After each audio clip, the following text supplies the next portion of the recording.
this entire year you were carrying around a metal briefcase this Yeah. year.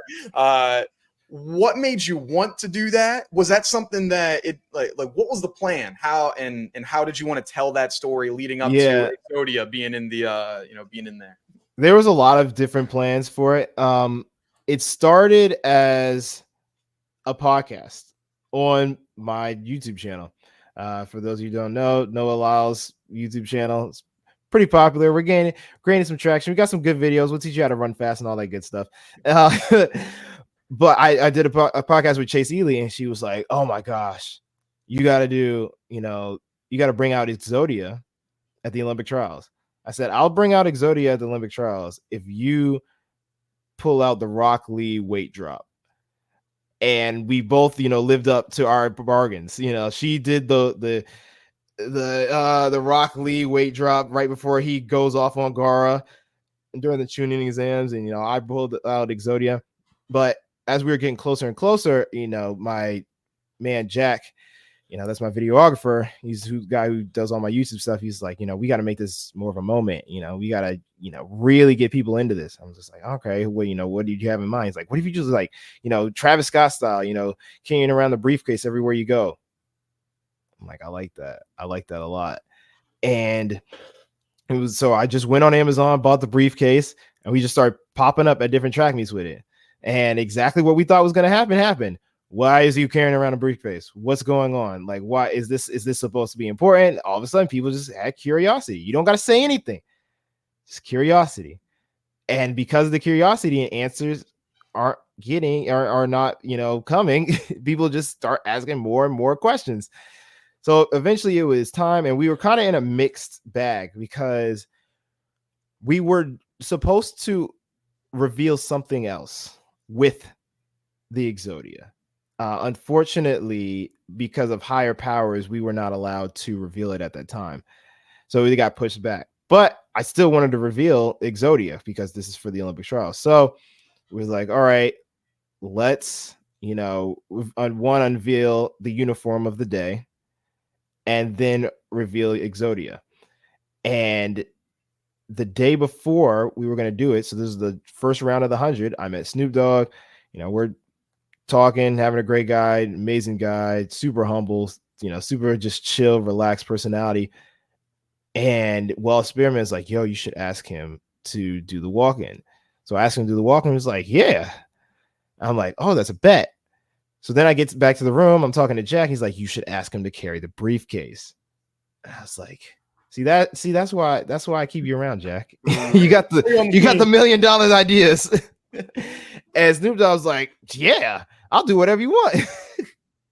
So now I have not only the mystery item of the day, but also Exodia and Snoop Dogg revealing it.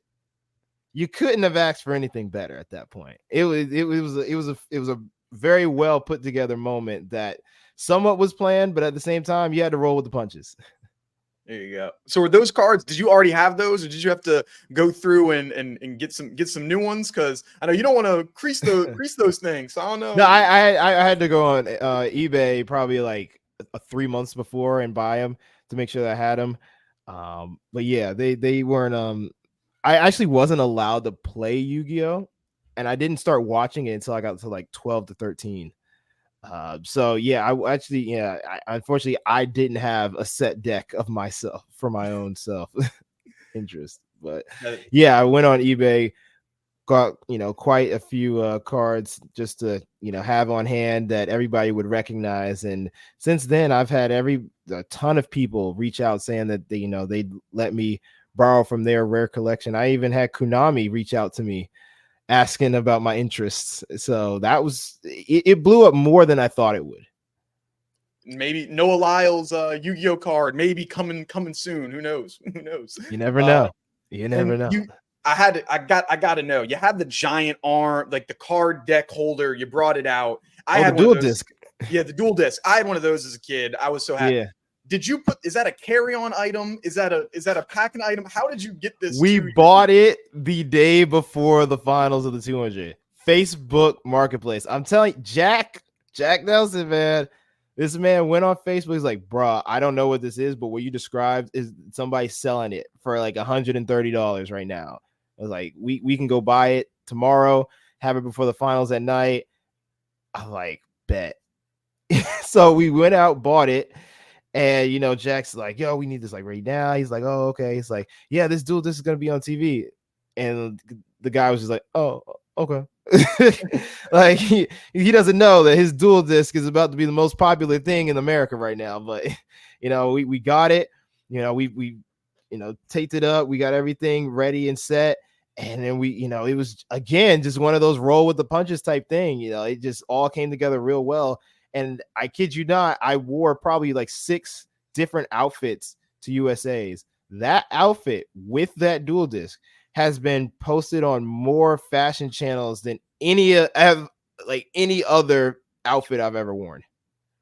It was big, yeah, because you're capturing so many different audiences. Like I was like, holy crap, I haven't seen one of these dual disc things in over a decade. No, more than that. It's been like 15 years since I've seen one of these things. No, it blew up. So do you have any plans already for Olympic outfits? Do you have it solidified, or are we still trying to figure out what the it's not looking like the Olympics is going to allow us to do something like that. Yeah, it's just this is when you guys are going to figure out that the Olympics is a money making device.